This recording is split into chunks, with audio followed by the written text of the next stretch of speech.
അസ്സലാമു അലൈക്കും വറഹ്മത്തുള്ളാഹി വബറകാതുഹു.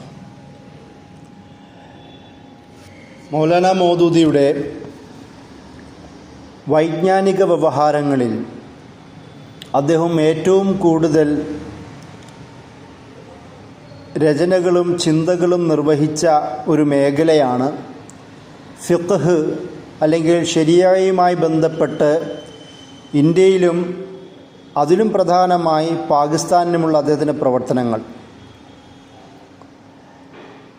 മൗലാന മൗദൂദിയുടെ ഫിഖ്ഹ് എന്ന ഒരു മേഖലയെക്കുറിച്ച് പ്രത്യേകം പേര് പറഞ്ഞുകൊണ്ട് രചനകൾ നമുക്ക് കാണുവാൻ കഴിയില്ല. പക്ഷേ അതിനേക്കാളും അപ്പുറം അദ്ദേഹത്തിൻ്റെ എല്ലാ രചനകളിലും ഫിഖ്ഹ് എന്ത് എന്നും അതിൻ്റെ വിശാലമായ അർത്ഥ വ്യാഖ്യാനങ്ങൾ, ആശയങ്ങൾ എന്താണെന്നുമെല്ലാം മൗലാന മൗദൂദി സവിസ്തരം വിശദീകരിക്കുന്നത് നമുക്ക് കാണാം. ഞാൻ നേരത്തെ പറഞ്ഞതുപോലെ ഫിഖ്ഹ് എന്ന് പറഞ്ഞ പേരിൽ ബുക്ക് രചന നിർവഹിച്ചിട്ടില്ലെങ്കിലും അദ്ദേഹത്തിൻ്റെ ഫത്വകളിലൂടെ, അല്ലെങ്കിൽ അദ്ദേഹത്തിൻ്റെ പാകിസ്ഥാനിലെ ഭരണഘടനാ പ്രക്ഷോഭ പശ്ചാത്തലത്തിലും ഭരണഘടനാ ഭേദഗതിക്ക് വേണ്ടിയുള്ള സമരങ്ങളിലുമെല്ലാം അദ്ദേഹം സമർപ്പിച്ച രചനകളെല്ലാം ഫിഖ്ഹുമായി തന്നെ ബന്ധപ്പെട്ടതാണ്. അതിൻ്റെ കൂടെ മൗലാന മൗദൂദിയുടെ താത്വിക രചനകളാവട്ടെ, അദ്ദേഹത്തിൻ്റെ പ്രഭാഷണങ്ങളാവട്ടെ, അദ്ദേഹത്തിൻ്റെ ലഘുലേഖകൾ, ട്രീറ്റീസുകളാവട്ടെ, എല്ലാം ഫിഖ്ഹ് എന്ന വിഷയത്തെ ആസ്പദമാക്കി തന്നെ സംസാരിച്ച മേഖലകളാണ്. ഇതുകൊണ്ട് തന്നെ മൗലാന മൗദൂദിയുടെ ചിന്തകളെ ഫിഖ്ഹ് എന്ന വിഷയത്തിൽ നിന്നുകൊണ്ട് തന്നെയാണ് നമ്മൾ മനസ്സിലാക്കേണ്ടത്. അതുകൊണ്ട് തന്നെ മൗലാന മൗദൂദിയുടെ ചിന്തകളുടെ ഫിഖ്ഹിൻ്റെ അതിൻ്റെ അടിസ്ഥാന സിദ്ധാന്തങ്ങൾ എന്ത് എന്ന് നമ്മൾ അന്വേഷിക്കുമ്പോൾ നമുക്ക് മനസ്സിലാക്കാൻ കഴിയുന്ന പ്രധാനപ്പെട്ട ഒരു വസ്തുത, അദ്ദേഹം ജീവിതകാലം മുഴുവൻ എന്തൊക്കെയാണോ സംസാരിച്ചത്, അദ്ദേഹത്തിൻ്റെ ചിന്തകളാക്കി മുന്നോട്ട് വെച്ചത്, അതെല്ലാം തന്നെ ഫിഖ്ഹിൻ്റെ അടിസ്ഥാന അടിയാധാരങ്ങളാണെന്ന് നമുക്ക് മനസ്സിലാക്കാൻ കഴിയും. അതിലൊന്നാമത് ഹാക്കിമിയ എന്ന കൺസെപ്റ്റ് തന്നെയാണ്. ഇസ്ലാം എന്ന് പറയുന്നത് സമഗ്രവും സമ്പൂർണവുമായ ഒരു ജീവിത വ്യവസ്ഥയായിട്ട് അദ്ദേഹം മുന്നോട്ട് സമർപ്പിക്കുമ്പോൾ അതിന് അനിവാര്യമായി തന്നെ ഉണ്ടാവണമെന്ന് അദ്ദേഹം മനസ്സിലാക്കിയത് ഹാക്കിമിയത്ത് എന്ന് പറയുന്ന ഇസ്ലാമിൻ്റെ അല്ലെങ്കിൽ അള്ളാഹുവിൻ്റെ നിരുപാധികമായ പരമാധികാരത്തെക്കുറിച്ചിട്ടുള്ള ആ ഒരു ആശയം തന്നെയാണ്. ആ ഒരു ആശയം ജീവിതത്തിൽ സ്വീകരിക്കുന്ന ഒരു വിശ്വാസിയെ സംബന്ധിച്ചിടത്തോളം എല്ലാം തന്നെ അള്ളാഹുവിൽ നിന്നുള്ളതാണെന്നും നിയമത്തിൻ്റെ നിയമനാഥാവ് അള്ളാഹുവാണെന്നും നമ്മൾ നേരത്തെ വിശദീകരിച്ചതുപോലെ റബ്ബ്, ഇലാഹ്, ദീന, ഇബാദ എന്ന് പറയുന്ന എല്ലാ അടിസ്ഥാന ആശയങ്ങളും അതല്ലാതെ മൗലാന മൗദൂദി അദ്ദേഹത്തിൻ്റെ രചനകളിൽ ഉപയോഗിച്ച, അദ്ദേഹത്തിൻ്റെ ചിന്തകളിൽ അദ്ദേഹം വിശദീകരിക്കാൻ വിനിയോഗിച്ച പദപ്രയോഗങ്ങളെല്ലാം അള്ളാഹുവിൻ്റെ പരമാധികാരത്തെയും ഇസ്ലാമിൻ്റെ ഒരു കംപ്ലീറ്റ് സിസ്റ്റം എന്ന തരത്തിലുള്ള ചിന്തയുടെയും പ്രതിനിധാനങ്ങളാണ്, അല്ലെങ്കിൽ അതിൻ്റെ പ്രതിഫലനങ്ങളാണ്. ഈ ഒരു ആശയത്തിൽ നിന്നുകൊണ്ടാണ് മൗലാന മൗദൂദി ഫിഖ്ഹിനെ, അല്ലെങ്കിൽ ഫിഖ്ഹിൻ്റെ ഒരു പ്രാക്ടിക്കൽ രൂപമായ ശരിയാത്തിനെ ഒരു സുപ്രീം ലീഗൽ സിസ്റ്റം എന്ന നിലയിൽ തന്നെ അദ്ദേഹം സമർപ്പിക്കുന്നത്. നമുക്കറിയാം മൗലാന മൗദൂദിയുടെ ചിന്തകളിൽ ഹുക്മുൽ ജാഹിലിയ എന്ന ഒരാശയത്തെ അദ്ദേഹം കൂടുതൽ വിശദീകരിക്കുന്നുണ്ട്. അനിസ്ലാമികമായ എല്ലാ ഹുക്മിനെയും മാറ്റിവെച്ചുകൊണ്ട്, അതായത് താഗൂത്ത് എന്ന് പറയുന്ന അത് പൈശാചികമാവട്ടെ അല്ലെങ്കിൽ അനിസ്ലാമികമായ ശക്തികളുടെ പരമാധികാരമാവട്ടെ, അതിനെല്ലാം മാറ്റിവെച്ചുകൊണ്ട് ഇസ്ലാമിൻ്റെ ഹുക്മിനെ മുന്നോട്ട് വെക്കുന്നതാണല്ലോ അദ്ദേഹത്തിൻ്റെ ഹാക്കിമിയ എന്ന് പറയുന്ന കൺസെപ്റ്റ്. അതിൻ്റെ അടിസ്ഥാനത്തിൽ ഫിഖ്ഹ് എന്ന് പറയുന്നത് ഏതെങ്കിലും ഒരു കർമാനുഷ്ഠാനങ്ങളിലോ ആചാരാനുഷ്ഠാനങ്ങളിലോ നമ്മുടെ റിച്വലുകളിലോ മാത്രം ഒതുങ്ങുന്നതിനേക്കാളും അപ്പുറം മുഴുവനും ജീവിതത്തിനെ ആകപ്പാടെ വലയം ചെയ്യുന്ന ഒരു ആശയപ്രതലമാണ് ഫിഖ്ഹ് എന്ന് അദ്ദേഹം സമർപ്പിക്കുന്നത് നമുക്ക് കാണാം. ഇത് മൗലാന മൗദൂദിയുടെ മാത്രം കൺസെപ്റ്റ് അല്ല. ഫിഖ്ഹ് എന്ന് പറയുന്ന വിശദീകരണം ആരൊക്കെ ചരിത്രപരമായി പറഞ്ഞിട്ടുണ്ടോ അതെല്ലാം അവരും ഇങ്ങനെ തന്നെയാണ് പറയുന്നത്. ശരീഅത്ത് എന്ന് പറയുന്നത് കുറച്ച് സിവിൽ ക്രിമിനൽ നിയമങ്ങളുടെ ഒരു പദസഞ്ചയം എന്നതിനേക്കാളും അപ്പുറം ഒരു മനുഷ്യൻ്റെ അദബുകളെയും അവൻ്റെ അഖ്ലാഖിനെയും അവൻ്റെ മാനറുകളും ബിഹേവിയറും അടക്കം അവൻ്റെ സ്വഭാവ സവിശേഷതകൾ മുഴുവനും, അതിൻ്റെ കൂടെ തന്നെ സാമൂഹിക, വ്യക്തിഗത, കുടുംബപരമായ, രാഷ്ട്രീയപരമായ എന്ന് തുടങ്ങുന്ന എല്ലാവിധം അനക്കങ്ങളെയും ഉൾക്കൊള്ളുന്നതാണ് ശരീഅത്തെന്നും ഫിഖ്ഹെന്നും നമുക്ക് മുൻകാല പണ്ഡിതന്മാരുടെ രചനകളിൽ നമുക്ക് കാണുവാൻ കഴിയും. അതുതന്നെയാണ് മൗലാന മൗദൂദിയും ഈ വിഷയത്തിൽ മുന്നോട്ടും പറഞ്ഞു വെക്കുന്നത്. അതുകൊണ്ട് തന്നെ ശരീഅത്ത് എന്ന് പറയുന്നത് ഒരു സൊസൈറ്റിക്ക് അവരുടെ അല്ലെങ്കിൽ അവൻ്റെയോ അവളുടെയോ ജീവിതത്തിൻ്റെ ഒരു ധാർമ്മികമായ പ്രതലം, ഭൂമിക ഒരുക്കുന്നതിന് പറ്റുന്ന ഒരു രീതിയായിട്ടാണ് ശരീഅത്തിനെ അദ്ദേഹം മുന്നോട്ട് വെക്കുന്നത്. അതുകൊണ്ട് തന്നെ ശരീഅത്ത് എന്ന് പറയുന്ന ഒരു ആശയത്തിൻ്റെ സമ്പൂർണമായ ഒരു നടത്തിപ്പ്, നിർവഹണത്തിന് ഇസ്ലാമികമായ ഒരു ഭരണകൂടം ആവശ്യമാണെന്നും അദ്ദേഹം ചിന്തിക്കുന്നത് നമുക്ക് കാണുവാൻ കഴിയും. ഇസ്ലാം മതം എന്ന് നമ്മൾ മലയാളത്തിൽ ട്രാൻസ്ലേറ്റ് ചെയ്ത ടുവാർഡ്സ് അണ്ടർസ്റ്റാൻഡിങ് ഇസ്ലാം എന്ന് പറയുന്ന രചനയിൽ ശരീഅത്തിൽ 4 അവകാശങ്ങളെ അദ്ദേഹം പരിചയപ്പെടുത്തുന്നുണ്ട്. അതിലൊന്ന് അള്ളാഹുവിൻ്റെ അവകാശങ്ങളാണ്.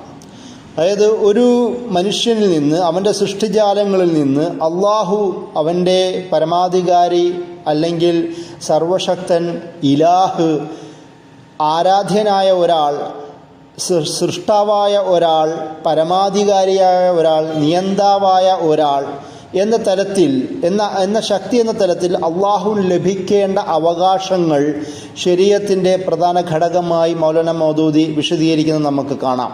അതുപോലെ തന്നെ രണ്ടാമത് ശരീഅത്തിൻ്റെ അവകാശം എന്നല്ല അദ്ദേഹം വിശദീകരിക്കുന്നത് ഒരാൾക്ക് സ്വന്തമായി തന്നെ ഉണ്ടാവുന്ന അവകാശങ്ങളാണ്.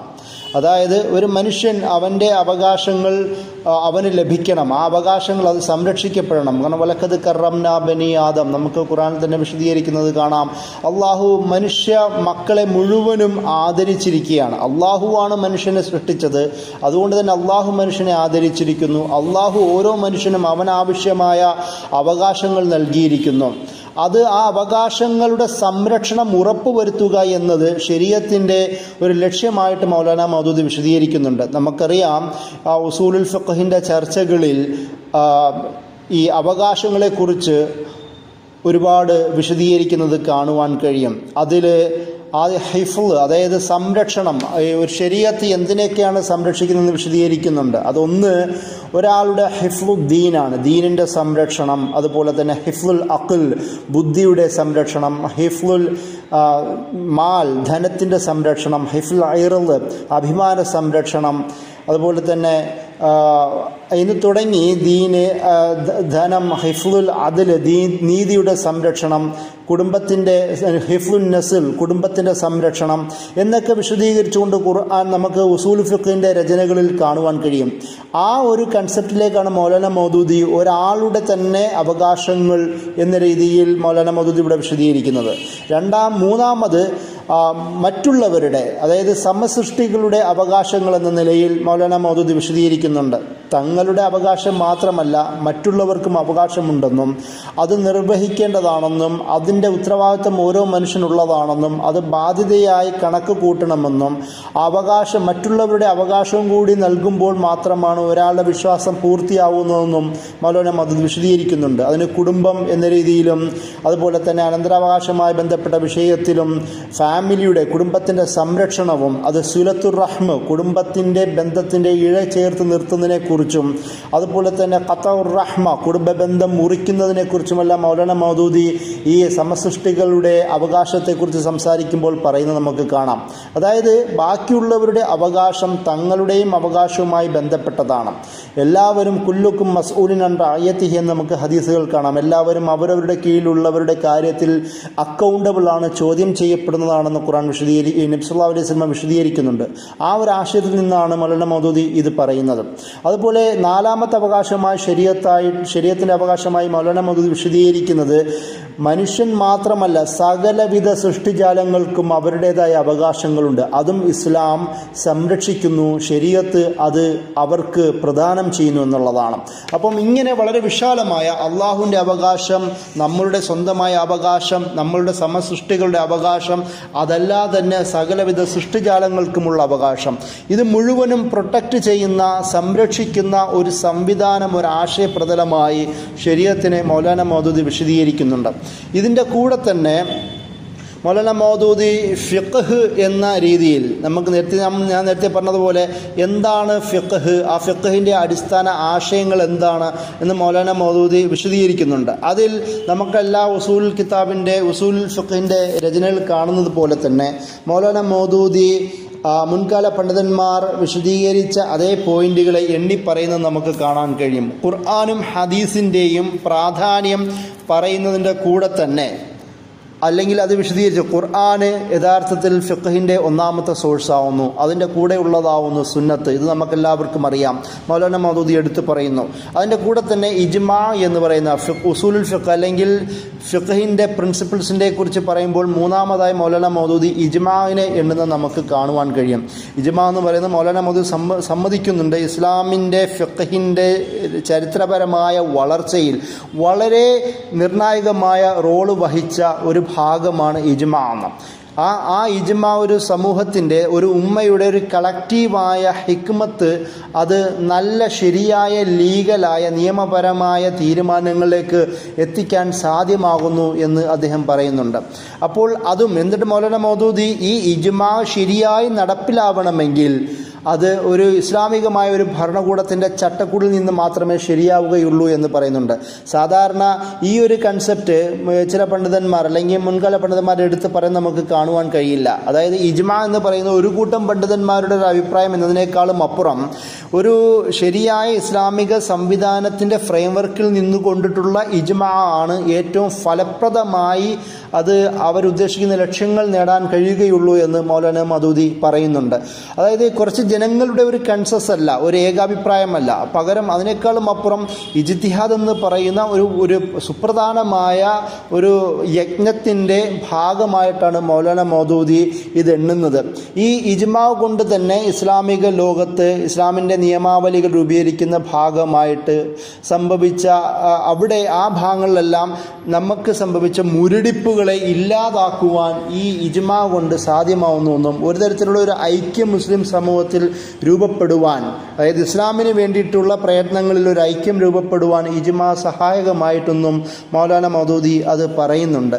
അതിൻ്റെ കൂടെ തന്നെ അദ്ദേഹം പറയുന്നുണ്ട്, ഒരിക്കലും ഇജ്മാ എന്ന് പറയുന്നത്, അതായത് ഈ ഇങ്ങനെയുള്ള ഒരു ഏകീകൃത അഭിപ്രായം എന്ന് പറയുന്നത് ഖുർആനിനോ സുന്നത്തിനോ എതിരാവാൻ പാടില്ല. അങ്ങനെ എതിരാവുന്ന സാഹചര്യത്തിൽ അത് നിയമപരമായി അത് ഇൻവാലിഡായി മാറുന്നു, അത് നിയമവിരുദ്ധമായി തന്നെ മാറുന്നു എന്ന് പറയുന്നു. ഇത് ഇസ്ലാമിക് ലോ ആൻഡ് കോൺസ്റ്റിറ്റ്യൂഷൻ എന്ന് പറയുന്ന അദ്ദേഹത്തിൻ്റെ പാകിസ്ഥാനിലെ ഏറ്റവും സുപ്രധാനമായ, അദ്ദേഹത്തിൻ്റെ ജീവിതഘട്ടത്തിൽ പാകിസ്ഥാനിൽ ഏറ്റവും സുപ്രധാനമായ നിമിഷത്തിൽ അവിടുത്തെ ഒരു നിയമ പരിഷ്കരണ പ്രക്ഷോഭങ്ങളുടെ പശ്ചാത്തലത്തിൽ രചിച്ച കിതാബാണ് ഇസ്ലാമിക് ലോ ആൻഡ് കോൺസ്റ്റിറ്റ്യൂഷൻ. അതിൽ അദ്ദേഹം ഇത് വിശദീകരിക്കുന്നത് കാണുവാൻ കഴിയും.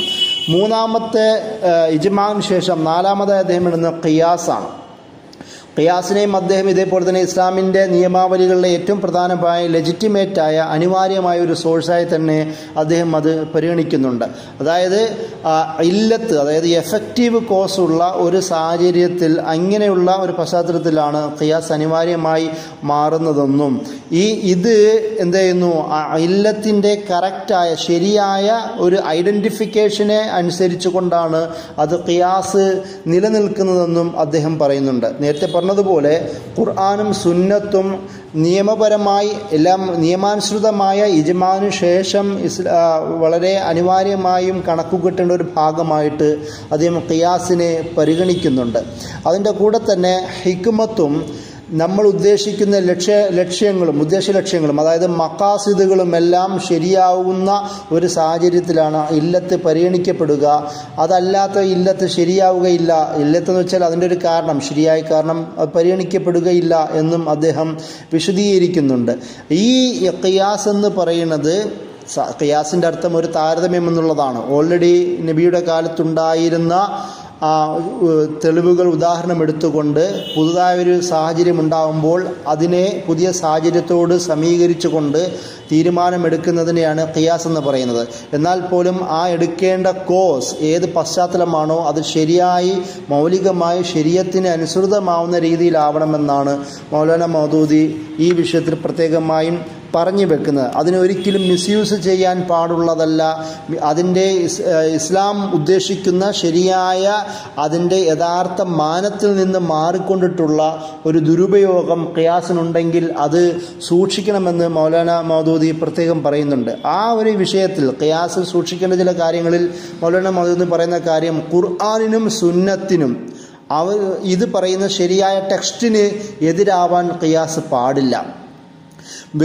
വെറും തുച്ഛമായ ഊഹാപോഹങ്ങളുടെ അടിസ്ഥാനത്തിൽ ഒരിക്കലും ഖിയാസിൻ്റെ ചർച്ച ഉണ്ടാക്കാൻ പാടില്ല.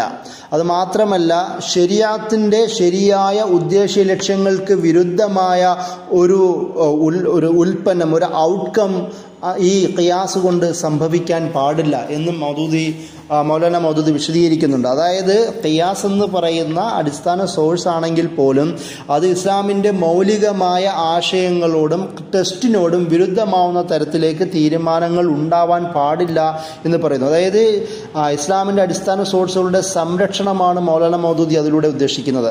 മറ്റൊന്ന്, അഞ്ചാമതായി ഇസ്തിഹ്സാൻ എന്ന് പറയുന്ന ഒരു കൺസെപ്റ്റാണ്. ഇത് ഇമാം അബൂ ഹനീഫയുടെ ചിന്തയോട് ഏറ്റവും ചേർന്ന് നിൽക്കുന്ന ഒരു കൺസെപ്റ്റാണ് ഇസ്തിഹ്സാൻ. ഈ ഇസ്തിഹ്സാൻ സ്വാഭാവികമായും ഒരു ഹനഫി പണ്ഡിതൻ എന്ന നിലയിൽ മൗലാന മൗദൂദിയും അത് സ്വീകരിക്കുന്നതായും നമുക്ക് കാണുവാൻ കഴിയും. അതേസമയം തന്നെ ഈ ഇസ്തിഹ്സാൻ സംസാരിക്കുമ്പോൾ പോലും, അതായത് ഒരു നന്മയെ ഉദ്ദേശിച്ചു കൊണ്ടിട്ടുള്ള തീരുമാനങ്ങളേക്ക് കുറിക്കാൻ വേണ്ടിയിട്ടാണ് ഇസ്തിഹ്സാൻ എന്നൊക്കെ പറയാം. മസ്ലഹത്തിനെ മുന്നിൽ വെച്ചുകൊണ്ട്, പൊതു നന്മയെ വെച്ചുകൊണ്ടിട്ടുള്ള ഒരു തീരുമാനത്തെയാണ് പറയുന്നത്. മൗലാന മൗദൂദി ഇതിനെ മഖാസിദ് ശരീഅത്തിൻ്റെ ഉദ്ദേശലക്ഷ്യങ്ങളുമായി ബന്ധപ്പെടുത്തിക്കൊണ്ടാണ് ഇതിനെക്കുറിച്ച് സംസാരിക്കുന്നത്. നമ്മൾ മഖാസിദ് ശരീഅത്തിനെക്കുറിച്ച് പിന്നീട് വിശദീകരിക്കുന്നുണ്ട്. മൗലാന മൗദൂദി അതിനെക്കുറിച്ച് വിശദമായി വേറെ സംസാരിക്കുന്നുണ്ട്. അതായത് ബുദ്ധിമുട്ടുകൾ ഒഴിവാക്കുകയും നീതി നടപ്പിലാക്കാൻ പറ്റുകയും പൊതുക്ഷേമ തൽപര വിഷയങ്ങൾക്ക് വേണ്ടിയിട്ടുള്ള പ്രവർത്തനങ്ങളിലാണ് മഖാസിദ് ശരീഅ മൗലാന മൗദൂദി വിശദീകരിക്കുന്നത്. അതുകൊണ്ട് തന്നെ ഈ ലക്ഷ്യങ്ങൾ നടപ്പിലാക്കാൻ പറ്റുന്ന ഒരു ഫിഖ്ഹിൻ്റെ സോഴ്സായിട്ടാണ് ഇസ്തിഹ്സാൻ എന്നത് ഹനഫി മദ്ഹബ് കണക്കുകൂട്ടുന്നത്. അതുകൊണ്ട് തന്നെ മൗലാന മൗദൂദി അതിനെ പ്രത്യേകം എണ്ണുന്നുണ്ട്. പക്ഷേ എല്ലാവർക്കും ഇങ്ങനെ തോന്നുന്ന രീതിയിൽ പൊതു നന്മയ്ക്ക് വേണ്ടിയിട്ട് തീരുമാനമെടുക്കാമെന്ന് അങ്ങനെ കരുതാൻ കഴിയില്ല. അത് വളരെ ക്വാളിഫൈഡായ മൂല്യമുള്ള ഒരു മുജ്തഹീദിന് കഴിയുന്ന തരത്തിൽ, ഒരു മുജ്തഹീദാവാൻ കഴിയുന്ന ഒരാൾക്ക് മാത്രമേ ഈ തരത്തിൽ ഇസ്തിഹ്സാനെക്കുറിച്ചുള്ള ചർച്ച നടത്താൻ കഴിയുകയുള്ളൂ എന്ന് അദ്ദേഹം പറയുന്നുണ്ട്. അതിൻ്റെ കൂടെ തന്നെ ഈ ഇസ്തിഹ്സാൻ ഖുർആനും സുന്നത്തും ഇജ്മാവുമൊക്കെ അടക്കമുള്ള വിഷയങ്ങളുടെ അടിസ്ഥാനത്തിലാവണം ഇസ്തിഹ്സാൻ നടത്തേണ്ടത്. അല്ലാതെ അത് ദുർബലമായ ഒരു പശ്ചാത്തലത്തിൽ, പ്രത്യേകിച്ച് ചിന്തയും ബുദ്ധിയും അതിനെക്കുറിച്ചുള്ള ആഴത്തിലുള്ള പഠനങ്ങളും ഇല്ലാത്ത ഒരു സാഹചര്യത്തിൽ ഒരിക്കലും ഇസ്തിഹ്സാൻ എന്ന് പറയുന്ന ആ സോഴ്സ് ഉപയോഗിക്കാൻ പാടില്ല എന്ന് മൗലാന മൗദൂദി വിശദീകരിക്കുന്നുണ്ട്. അതിൻ്റെ കൂടെ തന്നെ മറ്റൊരു പ്രധാനപ്പെട്ട ഘടകമാണ് ഇസ്തിസ്ലാഹ് എന്ന് പറയുന്നത്. അതായത്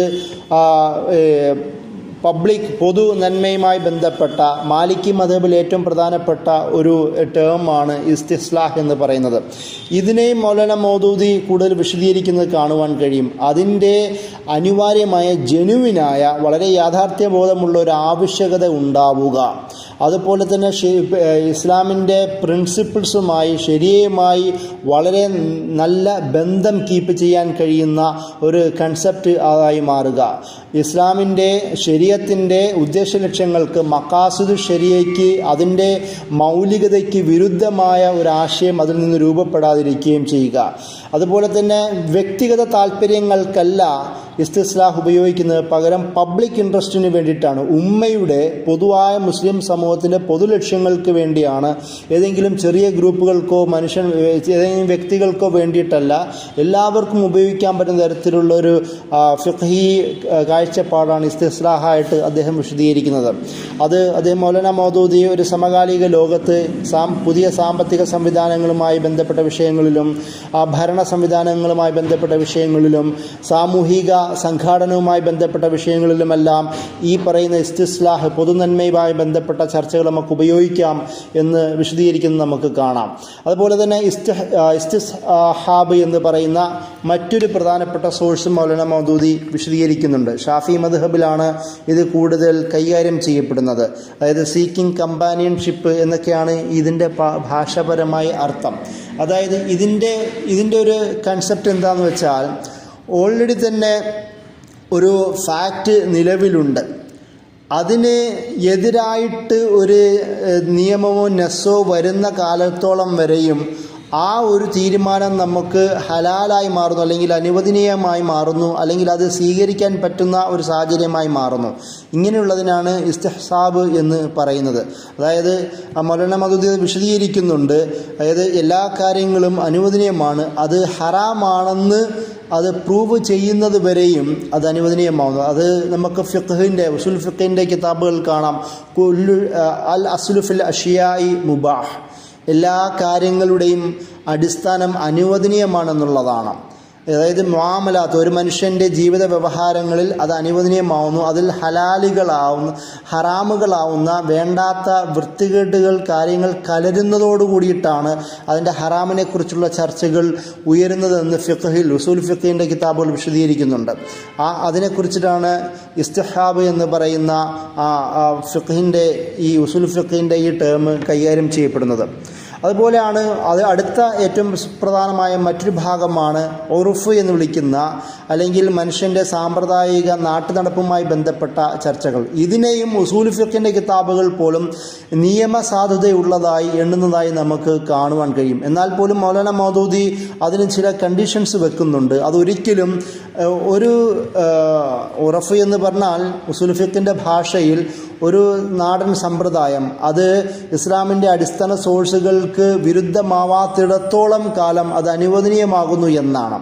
എന്നാൽ അത് ഇസ്ലാമിൻ്റെ ഏതെങ്കിലും തൗഹീദിനോടോ ഇസ്ലാം ഉദ്ദേശിക്കുന്ന നീതിയോടോ കാരുണ്യത്തോടോ ഇങ്ങനെ അടിസ്ഥാന വിശ്വാസങ്ങളോടും കൺസെപ്റ്റുകളോടും വിരുദ്ധമാവാത്തിടത്തോളം കാലം ഒരു നാടൻ സമ്പ്രദായം അത് ലെജിറ്റിമേറ്റായി നിയമസാധുതയുള്ളതായി ഉസൂൽ ഫിഖ്ഹിൻ്റെ കിതാബിൽ പറയുന്നു. മൗലാന മൗദൂദിയും അത് ഊന്നി പറയുന്നത് നമുക്ക് കാണാം. അവിടെ മൗദൂദി പ്രത്യേകം കണ്ടീഷൻ വെക്കുന്നത് അതൊരിക്കലും പ്രാഥമിക സോഴ്സുകൾക്ക് വിരുദ്ധമാവാൻ പാടില്ല, അതുപോലെ തന്നെ ലെജിറ്റിമേറ്റായ ഇജ്മാഇന് വിരുദ്ധമാവാൻ പാടില്ല. ഈ പറയുന്ന നാടൻ സമ്പ്രദായം എന്ന് പറയുന്നത് വളരെ യുക്തിപരവും ജനങ്ങൾക്ക് ഉപകാരപ്രദവുമായി മാറുക, എല്ലാവർക്കും ഒരുപോലെ സ്വീകാര്യമായ, എല്ലാവരും ഒരുപോലെ കോമൺ ആയ ഒരാശയമായി മാറുക, അല്ലെങ്കിൽ ഏതെങ്കിലും ചെറിയ വിഭാഗത്ത് മാത്രമല്ല എല്ലാവർക്കും ഒരുപോലെ ഉപകാരപ്പെടുന്ന, എല്ലാവർക്കും സ്വീകാര്യമായ മഅറൂഫായ ഒരു കൺസെപ്റ്റായി മാറുക എന്ന് പറയുന്നു. അതുപോലെ തന്നെ മൗലാന മൗദൂദി അവസാനം പറയുന്നത് ഈ വിഷയം ചർച്ച ചെയ്യുമ്പോൾ അത് അപ്പോൾ നിലവിലുള്ള ഒരു ആശയം കൂടിയായി മാറുക. അതായത് ഇല്ലാത്തൊരു കൺസെപ്റ്റിനെ കുറിച്ചല്ല, ഉള്ള ഒരു കൺസെപ്റ്റ്, ഉള്ള ഒരു ആശയം, സമ്പ്രദായം അത് മൗലികമായി എതിരല്ലാവാത്തിടത്തോളം കാലം അത് അനുവദനീയമാവുന്നു എന്ന് മൗലാന മൗദൂദി ഈ നാടൻ സമ്പ്രദായത്തിൻ്റെ ഉർഫുമായി ബന്ധപ്പെട്ട ചർച്ചയിൽ വിശദീകരിക്കുന്നുണ്ട്. ഈ ഒരു ചർച്ചയിൽ ഉസൂൽ ഫിഖ്ഹിൻ്റെ മറ്റൊരു പ്രധാന ഭാഗമാണ് ഇജ്തിഹാദ്. ഒരുപക്ഷെ മൗലാന മൗദൂദി പോലും ഏറ്റവും കൂടുതൽ ചിന്തിച്ചതും അദ്ദേഹത്തിൻ്റെ ചിന്ത ഇജ്തിഹാദി അടിസ്ഥാനത്തിലുള്ളതാണെന്ന് നമുക്ക് അദ്ദേഹത്തിൻ്റെ ജീവിതത്തെക്കുറിച്ചും പഠനങ്ങളെക്കുറിച്ചും അദ്ദേഹത്തിൻ്റെ പ്രയത്നങ്ങളെക്കുറിച്ചും പഠിച്ചാൽ മനസ്സിലാക്കാൻ കഴിയുന്ന കാര്യമാണ്. ഇജ്തിഹാദ് തന്നെ അദ്ദേഹം പ്രധാനമായും വിശദീകരിക്കുന്നുണ്ട്. ഇജ്തിഹാദ് എന്ന് പറയുന്നത് സമകാലിക വിഷയങ്ങളെ ഏറ്റവും കൂടുതൽ ഡീല് ചെയ്യുവാൻ, കൈകാര്യം ചെയ്യുവാൻ അനിവാര്യമായ ഇസ്ലാമിൻ്റെ ഒരു സാങ്കേതിക സംജ്ഞയായി ഇജ്തിഹാദ് അദ്ദേഹം മുന്നോട്ട് വെക്കുന്നുണ്ട്. മൗലാന മൗദൂദി നമുക്കറിയാം, അദ്ദേഹം കൂടുതൽ വിശദീകരിച്ചിട്ടുണ്ട്. ഇജ്തിഹാദ് എന്ന് പറയുന്ന ഒരു അടഞ്ഞ അധ്യായമായി ഈ മദ്ഹബുകളുടെ അന്ധമായ ഒരു അനുകരണ ഒരു പ്രവണത ഇസ്ലാമിക ലോകത്ത് ശക്തമായതോടുകൂടി ഇജ്തിഹാദ് എന്ന് പറയുന്നത് അതിൻ്റെ വാതിൽ അടഞ്ഞു പോയെന്നും ഇനി മദ്ഹബുകളെ അനുഗമിച്ചാൽ മാത്രം മതി എന്ന് പറയുന്ന ഒരു ചർച്ച, ഒരു വായന ഇസ്ലാമിക ലോകത്ത് ശക്തമായി. മൗലാന മൗദൂദി ആശയത്തിനെതിരെ ശക്തമായി സംസാരിക്കുന്നതായും നമുക്ക് കാണുവാൻ കഴിയും. ആ ഒരു ചിന്ത ഇസ്ലാമിൻ്റെ വൈജ്ഞാനിക വ്യവഹാരങ്ങളിൽ ഒരു മുരടിപ്പിന് കാരണമായിട്ടുണ്ട് എന്ന് അദ്ദേഹം പറയുന്നുണ്ട്. അതേസമയം തന്നെ ഇജ്തിഹാദ് എന്ന് പറയുന്നത് എല്ലാവർക്കും സാധ്യമായ ഒരു കാര്യമല്ല. അതിൻ്റെ കണ്ടീഷൻസ് അദ്ദേഹം പിന്നീട് വിശദീകരിക്കുന്നുണ്ട്, നമ്മളത് വിശദീകരിക്കുന്നതായിരിക്കും.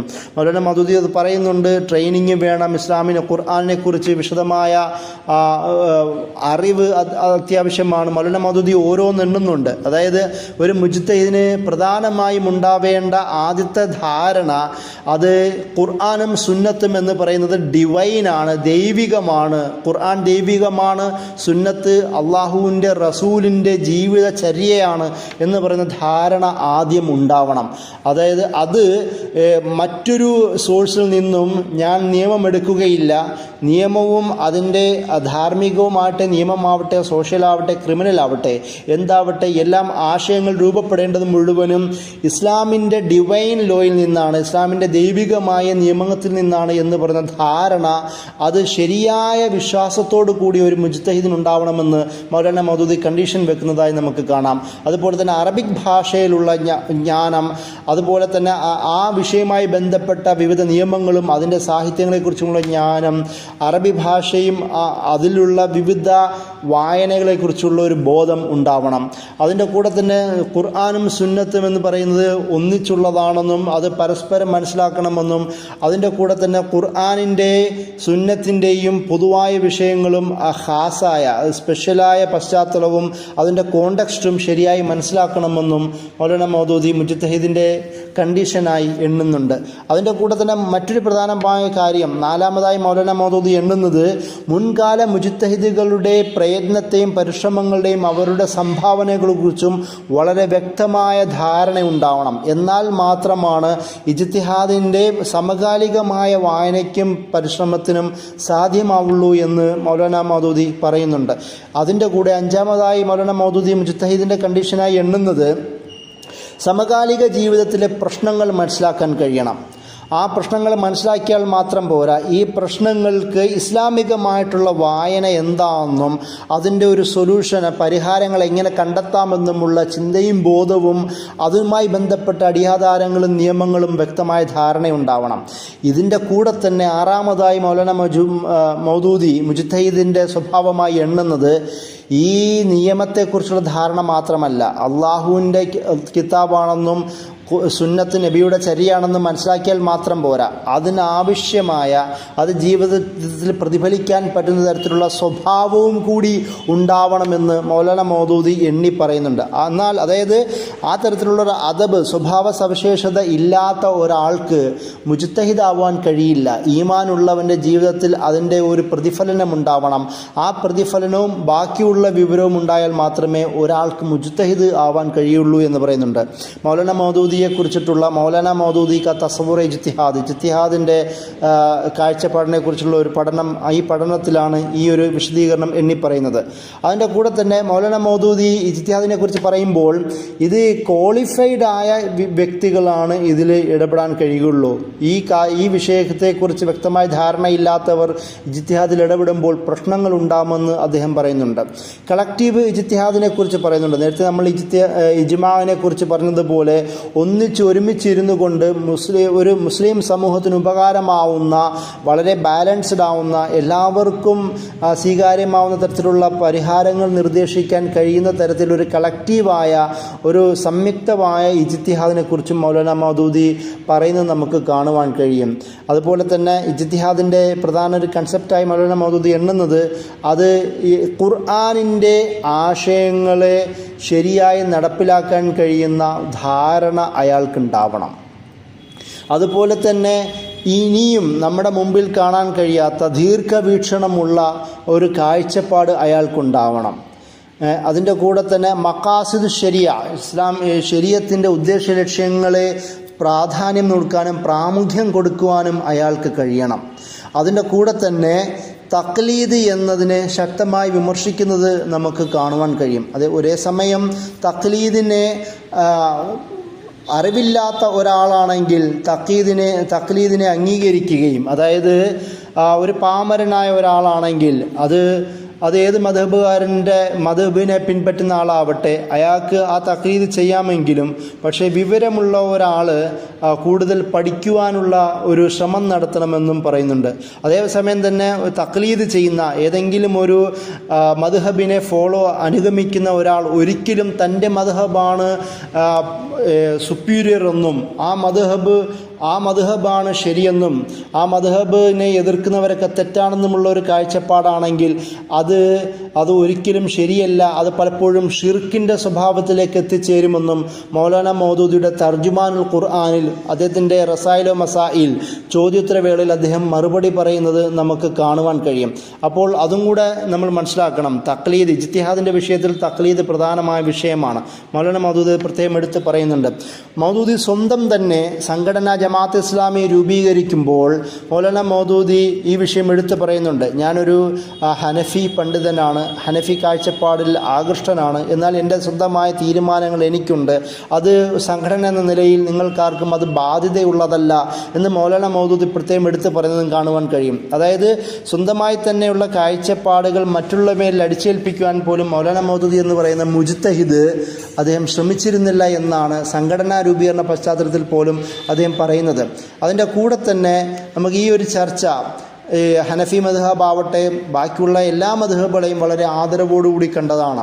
നമുക്കറിയാം ഈ ഇജ്തിഹാദിൻ്റെ ഉദാഹരണങ്ങൾ ഏറ്റവും കൂടുതൽ നമുക്ക് കാണുവാൻ കഴിയുന്നത് അത് തഫീമുൽ ഖുർആനിൽ തന്നെയാണ്. എല്ലാ മദ്ഹബുകളെയും ഒരു വിഷയം സംസാരിക്കുമ്പോൾ ഇമാം ഷാഫി, ഇമാം ഹംബലി, ഇമാം മാലിക്കി, ഇമാം ഹനഫി, അബു ഹനീഫ അടക്കമുള്ള എല്ലാവരുടെയും അഭിപ്രായങ്ങൾ എടുത്ത് പറയുകയും അതല്ലാത്ത പണ്ഡിതന്മാരുടെ കാഴ്ചപ്പാടുകൾ മുന്നിൽ വെക്കുകയും വേണ്ട തരത്തിൽ അവർക്ക് പ്രാമുഖ്യം നൽകുകയും തൻ്റേതായ കാഴ്ചപ്പാടുണ്ടെങ്കിൽ അതും കൂടി മുന്നോട്ട് വെക്കുകയും ചെയ്യുന്നത് നമുക്ക് ഖുർആനിലെ സിവിൽ ക്രിമിനൽ നിയമങ്ങൾ സംസാരിക്കുമ്പോൾ നമുക്ക് കാണുവാൻ കഴിയും. മൗലാന മൗദൂദി 4 ഇമാമുമാരെയും വളരെ ആദരിച്ചുകൊണ്ട് സംസാരിക്കുന്ന അദ്ദേഹത്തിൻ്റെ തജ്ദീദു ഇഹ്യാദിൽ നമുക്ക് കാണുവാൻ കഴിയും. ഇത്തരത്തിൽ ഇജ്തിഹാദ് എന്നത് മൗലാന മൗദൂദി തന്നെ പറഞ്ഞതുപോലെ മുൻകാല മുജ്തഹിദുകളെ ആദരിക്കുകയും അവരുടെ കോൺട്രിബ്യൂഷനെ മനസ്സിലാക്കുകയും അതേസമയം തന്നെ സമകാലികമായ പശ്ചാത്തലത്തിൽ ഇസ്ലാമിന് മുസ്ലിങ്ങൾക്കും ആവശ്യമാവുന്ന തരത്തിലുള്ള പ്രശ്നങ്ങൾക്ക് പരിഹാരം കാണുവാനും ശ്രമിക്കുകയും വേണമെന്ന് മൗലാന മൗദൂദി വിശദീകരിക്കുന്നുണ്ട്. അതിൻ്റെ കൂടെ ഞാൻ നേരത്തെ പറഞ്ഞതുപോലെ മഖാസിദു ശരിയ, ഒരുപക്ഷെ ഈ പദപ്രയോഗം പിൽക്കാലത്താണ് തഹ അൽവാനിനെ പോലുള്ള, ജാസ്റൗദയെ പോലുള്ള അല്ലെങ്കിൽ പുതിയ ഒരുപാട് പണ്ഡിതന്മാർ മഖാസിദു ശരിയയുമായി ബന്ധപ്പെട്ട് നിരവധി പഠനങ്ങൾ വെക്കുന്നുണ്ട്. മൗലാന മൗദൂദി ഇത് തന്നെയും അദ്ദേഹത്തിൻ്റെ ചിന്തകൾ പല ഭാഗങ്ങളിൽ കാണാം. നമ്മൾ ആദ്യം 4 ശരീഅത്തിൻ്റെ 4 റൈറ്റ്സിനെ കുറിച്ച് വിശദീകരിക്കുന്നുണ്ടല്ലോ, അതും യഥാർത്ഥത്തിൽ മഖാസിദു ശരിയയുടെ തന്നെ ആശയങ്ങൾ നിറഞ്ഞതാണ്. മൗലാന മൗദൂദി അത് പ്രത്യേകം എടുത്ത് പറയുന്നുണ്ട്. ഈ ശരിയയുടെ പ്രധാന ലക്ഷ്യങ്ങളെന്ന് പറയുന്നത് സമൂഹത്തിൻ്റെ ക്ഷേമം തന്നെ ഉദ്ദേശിച്ചു കൊണ്ടിട്ടുള്ളതാണ്. അൽ അംറു ബിൽ മഅറൂഫ് വ നഹ്യു അനിൽ മുൻകർ എന്ന് പറയുന്നത് ഖുർആൻ ഏറ്റവും കൂടുതൽ കൽപ്പിക്കുന്ന ഒരു കൽപ്പന ഭാഗമാണല്ലോ. ജനങ്ങൾക്ക് നന്മ പ്രഖ്യാപിക്കുക, ജനങ്ങൾക്കുള്ള തിന്മ തടയുകയും ചെയ്യുക, അതുപോലെ തന്നെ ഫസാദുകൾ ഇല്ലാതാക്കുകയും ജനങ്ങളുടെ മസ്ലഹത്ത്, ജനങ്ങൾക്കും ആവശ്യമായ പൊതുക്ഷേമ പ്രവർത്തനങ്ങൾ വ്യാപിപ്പിക്കുകയും ചെയ്യുക. അതാണ് ശരീഅത്തിൻ്റെ പ്രധാന ലക്ഷ്യമെന്ന് മൗലാന മൗദൂദി വിശദീകരിക്കുന്നത് നമുക്ക് കാണുവാൻ കഴിയും. അതുപോലെ തന്നെ മറ്റൊന്നായിട്ട് മൗലാന മൗദൂദി വിശദീകരിക്കുന്നത് സാധാരണ ചില ആചാരാനുഷ്ഠാനങ്ങളെക്കാളും അപ്പുറം ശരീഅത്തിന് വേറെയും ചില ഉദ്ദേശ ലക്ഷ്യങ്ങളുണ്ട്. ശരീഅത്ത് എന്ന് പറയുന്നത് നീതിയുടെ നടപ്പിലാക്കുവാൻ വേണ്ടിയിട്ടാണ്. ശരീഅത്ത് എന്ന് പറയുന്നത് ഒരു മനുഷ്യൻ്റെ അഭിമാനം സംരക്ഷിക്കുവാൻ വേണ്ടിയിട്ടാണ്. ശരീഅത്ത് വളരെ ആരോഗ്യപരമായ, വളരെ ഉത്കൃഷ്ടമായ ഒരു സമൂഹത്തിൻ്റെ രൂപീകരണത്തിനോ അതിൻ്റെ നടത്തിപ്പിനും വേണ്ടിയിട്ടാണ് ശരീഅത്തെന്ന് മൗലാന മൗദൂദി വിശദീകരിക്കുന്നുണ്ട്. അതുപോലെ തന്നെ മൗലാന മൗദൂദി മഖാസിദിനെ, ഇസ്ലാമിൻ്റെ നിയമത്തെ അത് വളരെ റാഷണലാണെന്നും യുക്തിപരമാണെന്നും എല്ലാ ജനങ്ങളുടെ എല്ലാ മേഖലകളിലുമുള്ള, അത് രാഷ്ട്രീയ, സാമൂഹിക, സാംസ്കാരികമായിട്ട് എന്തോ ആവട്ടെ, എല്ലാ മേഖലകളിലുമുള്ള ജനതയ്ക്ക് വളരെ ഉപകാരപ്രദമാവുന്ന ലക്ഷ്യങ്ങൾ നിറഞ്ഞതും ആണ് ഇസ്ലാമിൻ്റെ ഉദ്ദേശ ലക്ഷ്യങ്ങളെന്ന് മൗലാന മൗദൂദി വിശദീകരിക്കുന്നുണ്ട്. അതിൻ്റെ കൂടെ തന്നെ ഈ മഖാസിദ് ശരിയയുടെ ഒരു പ്രധാന പ്രത്യേകത ആയത് പറഞ്ഞ ഇജ്തിഹാദിൻ്റെ തന്നെ ഒരു ഭാഗമായിട്ട് അദ്ദേഹം എണ്ണുന്നുണ്ട്. ഇജ്തിഹാദ് നടക്കുന്നില്ല എങ്കിൽ, ഇജ്തിഹാദ് പോലും ഈ ഇസ്ലാമിൻ്റെ ശരീഅത്തിൻ്റെ സംരക്ഷണത്തിന് വേണ്ടിയിട്ടാണ്, ശരീഅത്തിൻ്റെ ഉദ്ദേശ ലക്ഷ്യങ്ങളുടെ നടത്തിപ്പിന് വേണ്ടിയിട്ടാണ് ഇജ്തിഹാദ് ഉണ്ടാവേണ്ടത്. ആ ഇജ്തിഹാദ് മഖാസിദ് ഉദ്ദേശലക്ഷ്യങ്ങൾ സംരക്ഷിക്കുവാൻ ഇജ്തിഹാദ് അനിവാര്യമാണെന്നും അത് വളരെ ഫ്ലെക്സിബിളായ ഒരു ഇസ്ലാമിൻ്റെ നിയമ സംവിധാനം രൂപപ്പെടുത്തുവാൻ കഴിയുമെന്നുമെല്ലാം മൗലാന മൗദൂദി ഈ വിഷയത്തിൽ സംസാരിക്കുന്നത് നമുക്ക് കാണുവാൻ കഴിയും. അതുപോലെ വേറെയും അദ്ദേഹം എണ്ണുന്നുണ്ട്. ഈ പറയുന്ന ഇജ്തിഹാദ് ശരിയായി നടപ്പിലാക്കണമെങ്കിൽ അദ്ദേഹം ഇസ്ലാമിൻ്റെ ഒരു ഭരണ സംവിധാനത്തിൻ്റെ ഒരു ആവശ്യകതയെയും മഖാസിദ് ശരിയുമായി ചേർത്ത് വെക്കുന്നുണ്ട്. അതായത് മഖാസിദ് ശരിയയുടെ ഒരു കളക്റ്റീവായ ഒരു അപ്ലിക്കേഷൻ, ഇംപ്ലിമെൻറ്റേഷൻ, അതിൻ്റെ ഒരു നിർവഹണം നടപ്പിലാക്കണമെങ്കിൽ ശരിയായ ഒരു ഇസ്ലാമിക ഗവൺമെൻറ്റിൻ്റെ ആവശ്യകതയുണ്ട് എന്ന് മൗലാന മൗദൂദി എല്ലായിടത്തും പറയുന്നത് നമുക്ക് കാണുവാൻ കഴിയും. എന്നാൽ മാത്രമാണ് ഈ തരത്തിലുള്ള ഒരു ശരീഅത്തിനാണ് അവരുടെ ജനങ്ങളുടെ മതത്തെയും ജീവിതത്തെയും അവരുടെ ബുദ്ധിയെയും അവരുടെ കുടുംബത്തെയും അവരുടെ സമ്പത്തിനെയും അവർക്കാവശ്യമായ നീതിയുടെ സ്ഥാപനത്തിനുമൊക്കെയും കഴിയുകയുള്ളൂ. അതിന് ഒരു ഇസ്ലാമികമായ ഒരു ഭരണകൂടം ആവശ്യമാണെന്നും അദ്ദേഹം മഖാസിദ് ശരിയയുടെ വിശദീകരണത്തിൽ അദ്ദേഹം പറയുന്നുണ്ട്. നേരത്തെ നമ്മൾ പറഞ്ഞതുപോലെ ഇസ്ലാമിൻ്റെ ഹാക്കിമിയ കൺസെപ്റ്റ് എന്തിനു വേണ്ടിയിട്ടാണ്? ജനങ്ങൾക്കും സർവ്വജീവജാലങ്ങൾക്കും വേണ്ടിയിട്ടാണ്. ഈ ഹാക്കിമിയത്ത് നടപ്പിലാവുന്നതോടുകൂടി നീതിയുടെ സമ്പൂർണ്ണമായ ഒരു എസ്റ്റാബ്ലിഷ്മെൻറ്റ് നടപ്പിലാക്കാൻ സാധിക്കുമെന്നാണ് മൗലാന മൗദൂദി പറയുന്നത്. അതിൻ്റെ കൂടെ തന്നെ ഇതര ആശയങ്ങളെ മൗലാന മൗദൂദി മഖാസിദ് ശരിയുമായി ബന്ധപ്പെട്ട് നിരൂപണം ചെയ്യുന്നത് കാണുവാൻ കഴിയും. അതായത് മനുഷ്യ നിർമ്മിതമായ ആശയങ്ങൾക്ക് തെറ്റുകൾ സംഭവിക്കുവാനും സ്വന്തം താല്പര്യങ്ങൾ മുന്നോട്ട് വെക്കുവാനും അതുപോലെ തന്നെ മനുഷ്യന് ആവശ്യമായ ക്ഷേമപ്രവർത്തനങ്ങളിൽ പരാജയം നേടുവാനും സാധ്യതയുണ്ട്. പക്ഷേ ഇസ്ലാമിൻ്റെ ഡിവൈനായ ദൈവികമായ നിയമ സംവിധാനമായതുകൊണ്ട് അതിനു വേണ്ടിയിട്ടുള്ള പ്രയത്നഫലമാണ് ശരീഅത്തിൻ്റെ വ്യാപനം എന്നതുകൊണ്ട് അതൊരിക്കലും തെറ്റ് സംഭവിക്കുകയോ അത് സ്വന്തം താല്പര്യങ്ങൾ മുന്നോട്ട് വെക്കുകയോ അത് മനുഷ്യന് ആവശ്യമായ ക്ഷേമപ്രവർത്തനങ്ങളിൽ പരാജയം സംഭവിക്കുകയില്ല എന്നാണ് മഖാസിദ് ശരിയുമായി ബന്ധപ്പെട്ട് മൗലാന മൗദൂദി കൂടുതൽ വിശദീകരിക്കുന്നത്. അതുപോലെ തന്നെ നേരത്തെ പറഞ്ഞതുപോലെ മഖാസിദ് ശരിയ ബൗദ്ധികമായി സാധൂകരിക്കുന്നതാണ്. മഖാസിദ് ശരിയ സമ്പൂർണവും സംക്ഷിപ്തവും സമഗ്രവുമായി അതിനെ ആ വിഷയങ്ങളെ ഇസ്ലാമിനെ അല്ലെങ്കിൽ ജനങ്ങളുടെ വിഷയങ്ങളെ അത് സമീപിക്കാൻ കഴിയുന്ന ഒരു കൺസെപ്റ്റാണ് മഖാസിദ് ശരിയ. അതിൻ്റെ കൂടെ തന്നെ ഒരു വളരെ ധാർമ്മികമായ നീതിപൂർവമായ ഒരു സമൂഹത്തിൻ്റെ നിർമ്മാണത്തിനും മഖാസിദ് ശരിയ വളരെ സഹായകമാവുന്നു എന്ന് അദ്ദേഹം പറയുന്നുണ്ട്. അതുപോലെ തന്നെ മഖാസിദ് ശരിയ ഞാൻ നേരത്തെ പറഞ്ഞു ഈ ചിന്തകൾ അവസാനം നമുക്ക് ഈ ചിന്തകളൊക്കെ എവിടെ കാണണമെന്ന് വിശദീകരിക്കണമല്ലോ. അത് സ്വാഭാവികമായും ഒന്നാമത് തഫീമുൽ ഖുർആൻ തന്നെയാണ്. രണ്ടാമത് അദ്ദേഹത്തിൻ്റെ ഇസ്ലാമിക് വേ ഓഫ് ലൈഫ് എന്ന് പറയുന്ന രചനയിലാണ്. അവിടെ ഈ കളക്റ്റീവായും ഇൻഡിവിജ്വലുമായ വ്യക്തിപരവും സാമൂഹികപരമായ ജീവിതത്തിൻ്റെ വിശദീകരണങ്ങളൊക്കെയും അതിൽ വിശദീകരിക്കുന്നുണ്ട്. മൂന്നാമതായി അദ്ദേഹത്തിൻ്റെ പൊളിറ്റിക്കൽ തിയറി ഓഫ് ഇസ്ലാം എന്ന് പറയുന്ന രചനയിൽ മഖാസിദ് ശരിയുമായി ബന്ധപ്പെട്ട രാഷ്ട്രീയപരമായിട്ടുള്ള നീക്കുപോക്കുകൾ അദ്ദേഹം സംസാരിക്കുന്നു. ഞാൻ നേരത്തെ വിശദീകരിച്ച ഇസ്ലാമിക് ലോ ആൻഡ് കോൺസ്റ്റിറ്റ്യൂഷൻ എന്ന് പറയുന്ന രചനയിലും ഈ ചിന്തകൾ മുഴുവനും അദ്ദേഹം കൂടുതൽ വളരെ ശക്തിയുക്തം സമർത്ഥിക്കുന്നത് നമുക്ക് കാണാം. അതുപോലെ ജിഹാദ് എന്ന് പറയുന്ന ജിഹാദ് ഇൻ ഇസ്ലാമിലെ അൽ ജിഹാദ് ഫിൽ ഇസ്ലാം എന്ന് പറയുന്ന അദ്ദേഹത്തിൻ്റെ രചനയിലും ജിഹാദ് എന്നത് യഥാർത്ഥത്തിൽ ഒരു വളരെ ഫണ്ടമെൻ്റലായ ഒരു കൺസെപ്റ്റാണെന്നും അത് ജനങ്ങൾക്ക് ജസ്റ്റിസ് പ്രൊവൈഡ് ചെയ്യുവാനും നീതി പ്രൊവൈഡ് ചെയ്യുവാനും നീതി പ്രദാനം ചെയ്യുവാനും ജനങ്ങൾ അനുഭവിക്കുന്ന മർദ്ദനങ്ങളെ ഇല്ലായ്മ ചെയ്യുവാനും എല്ലാവർക്കും ഒരുപോലെ ജീവിക്കാൻ പറ്റുന്ന ഒരു സാഹചര്യം രൂപപ്പെടുത്തുവാനുമാണ് ജിഹാദിൻ്റെ ആശയമെന്ന് അതിൻ്റെ മഖാസിദ് എന്ന് മൗലാന മൗദൂദി അൽ ജിഹാദ് ഫിൽ ഇസ്ലാമിൽ വിശദീകരിക്കുന്നുണ്ട്. അതുപോലെ തന്നെ ഖുർആൻ സുന്നത്ത് കെ ഐന് ഹൈസിയത്ത് എന്ന് നമ്മൾ പലവിധം സംസാരിച്ച രചനയിൽ പോലും ഇസ്ലാമിൻ്റെ ശരിയായ നിയമ നടത്തിപ്പിനെക്കുറിച്ചും അതിൻ്റെ മുഴുവൻ വിശദീകരണങ്ങളും അദ്ദേഹം അതിൽ ഉൾപ്പെടുത്തുന്നു. അതിനേക്കാളും അപ്പുറം ഖുർആൻ കി ചാർ ബുനിയാദ് ഇസ്ലാഹ് എന്ന് പറയുന്ന ഖുർആൻ്റെ 4 സാങ്കേതിക ശബ്ദങ്ങൾ ആ രചനയിൽ ഇതിൻ്റെ മുഴുവനും അടിത്തറ അദ്ദേഹം വിശദീകരിക്കുന്നുണ്ട്.